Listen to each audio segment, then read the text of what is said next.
The Colonial Pipeline saga that played out in the past few weeks was quite the crazy story. It involves a shutdown oil pipeline, a group of hackers using the DarkSide ransomware, the FBI, and Bitcoin that was sent as ransom but later recovered. Now, this event could have major implications for regulations surrounding Bitcoin and crypto. So I had to dive in and take a closer look. And in this video, I want to share with you the important facts and bust several myths that were floating around, because boy oh boy were there a lot of fake news being spread about this. Like, for example, Coinbase being involved in this whole ordeal. So if you're curious to learn more and find out what really happened, then strap in, my friend, and let's dive right in.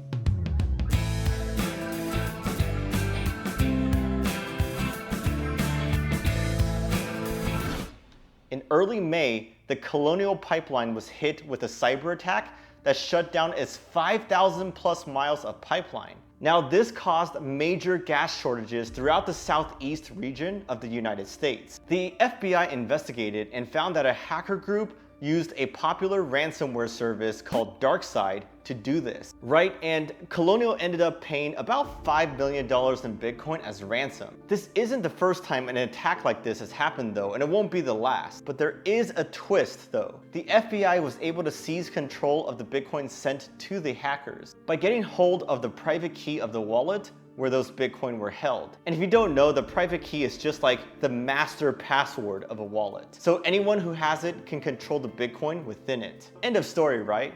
Well, not so fast. This is where things get quite confusing with conflicting takes floating around, mainly because the FBI was pretty vague about how they got their hands on that private key. In their report, they wrote, "The private key for the subject address is in the possession of the FBI in the Northern District of California." Now, we know that they tracked the ransom Bitcoin as hackers sent it through multiple addresses, trying to hide their trails. And it finally landed in a wallet that the FBI was able to access. They kept many of the details a secret as to their methods. But one official said, quote, "I don't want to give up our tradecraft in case we want to use this again for future endeavors." And that, quote, "overseas is not an issue for this technique." Many people heard this and assumed that it meant the FBI can access any Bitcoin wallet whenever and wherever they wanted. This is why conspiracy theories popped up and manipulators pounced and spread rumors that our precious Bitcoin were at risk. Now, before I share how the FBI likely seized those Bitcoin, let's go myth busting and dispel some of those fake news that I saw floating around. First, no, the FBI did not break the cryptography and encryption that secures Bitcoin's architecture. They definitely did not brute force guess the private key of the hacker's address, because even if they had all the computers in the world combined, it would take them a gazillion years to do that. They also did not invent some new quantum algorithm to solve the private key from the public key in a short amount of time. If they did, there would be much bigger issues at hand. Like, the entire world's security and internet protocols would be broken. They'd be able to hack banks and nuclear code systems. Who cares about a few $1 million worth of hackers' Bitcoins in that case? So I highly doubt they had that capability and was able to keep it a complete secret too. The second point you gotta know is that the FBI did not hack any Bitcoin wallets either, like some mainstream media was incorrectly reporting. I think Adam Back, CEO of Blockstream, explains this best. He wrote, quote, "No Bitcoin wallet was hacked, nor is even known to be possible. Ransom hackers used a rented cloud server, FBI got a subpoena and took control of it and recovered coins. That's it." A blockchain analytics firm called Elliptic that was tracking the Bitcoin adds that the coins ultimately flowed to a trading desk or exchange that was willing to comply with a US warrant. See, nothing innovative or crazy by the feds.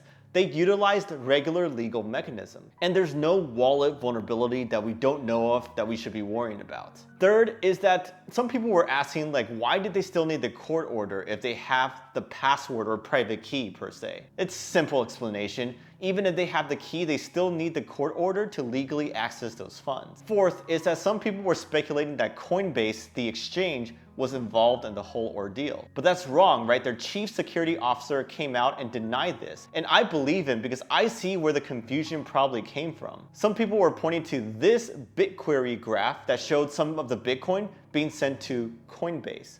So they thought it meant that the exchange received some of the hackers' funds. But that's actually related to a concept called Coinbase, which the company was named after, by the way. and not the exchange itself. The BitQuery site made a mistake in this case and thought that the transaction was related to the concept called Coinbase, hence the confusing labeling. Philip Martin, the CSO of Coinbase Exchange, also expands. I've read that because a seizure warrant specified property in the Northern District of California, it had to be targeted at Coinbase. Nope. What this likely means is that the private key is located at one of the many Northern California FBI field offices. And fifth, people pointed out something strange going on because there were 69.6 BTC on that hacker's wallet address, but only 63.7 of that was taken by the FBI. Another simple example here, and that's just that 63.7 was the amount that the FBI identified, so that's what their warrant entitled them to retrieve. And they couldn't legally take the rest. And now this last myth is super annoying, right? Because critics came out and said that Bitcoin's value proposition was destroyed because of the saga, that Bitcoin could be confiscated, or it's not anonymous, or its security is flawed. What old and boring FUD, guys. We've known for a long time about Bitcoin's limitations, and the community never painted Bitcoin as something that it's not. If you want super high privacy, you're gonna have to take extra measures or maybe use Monero, right? So you need to avoid third-party services, encrypt your wallets, mask your IP addresses, and things like that. I just wanna note that the feds have seized Bitcoin in the past by accessing physical devices or forcing suspects to hand over the keys. And they'll continue to do so in the future too. But that doesn't change anything about Bitcoin's capabilities and limitations, right? It remains the hardest money ever created and a permissionless payment protocol. Now, before I share my analysis about what actually happened, I want to give a quick shout out to our sponsors for this video, SportX. They are a crypto sports betting platform that's been around since 2019, and they have a summer tournament with thousands of dollars in rewards, with huge events for the Formula One race and the Euro 2020 Football Championship. One super unique aspect is that you can bet directly from your crypto wallet like MetaMask, and smart contracts hold your funds until a winner is determined. So a much safer approach and no delays when it comes to payment. Pretty cool, and they have their SX token that's for governance, and it also gives you reduced fees and staking options, which can give you a cut of their platform fees. If you're curious about any of that, go check them out using my link down below. So back to the drama, what really happened here, right?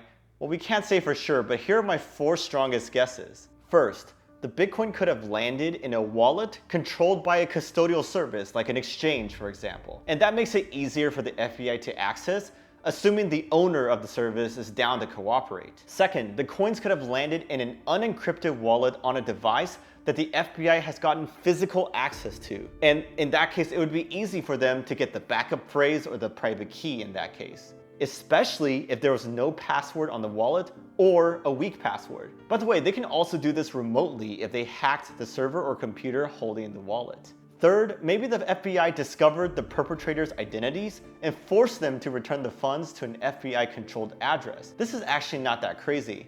Something you probably didn't know is that you can actually find out which IP address a Bitcoin transaction came from if you run enough nodes on the Bitcoin network. And let's say one of the nodes you run was the first one to receive the broadcast transaction from the hacker's wallet. In that case, you can get the IP address, and if it wasn't masked, that's one way to get info that can help them identify the hackers or the location of the server. Fourth, they could have built their own Bitcoin mixer that the bad guys unknowingly used, and then took control of the funds when it flowed to them. Right? Remember, people use mixers or tumblers to mix their Bitcoin with other people's, so you can't tell where they came from. That's why bad guys who want to increase anonymity use these mixers. Now, this is actually a genius move on the side of the FBI, and wouldn't be all that surprising. Just a few days ago, it was announced that the FBI built their own secure messaging app and tricked criminals into adopting it. They monitored their communications for years and discovered info that led to hundreds of high-profile arrests. Personally, I think the hackers just made a mistake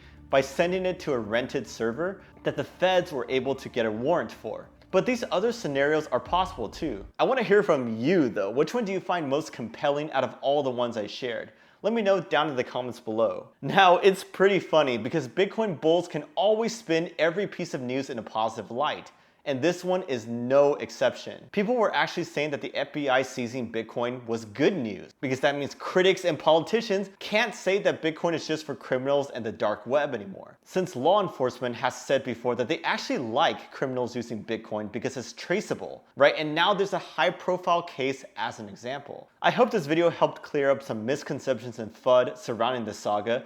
For another huge misconception that I want to clear up for you, you should watch my video right here about the death cross and why people are overreacting to it. Also, be sure to subscribe as well to catch other breakdown and analysis videos in the coming days. I'm Kevin from BFB. Hope to catch you on the next one, and cheers.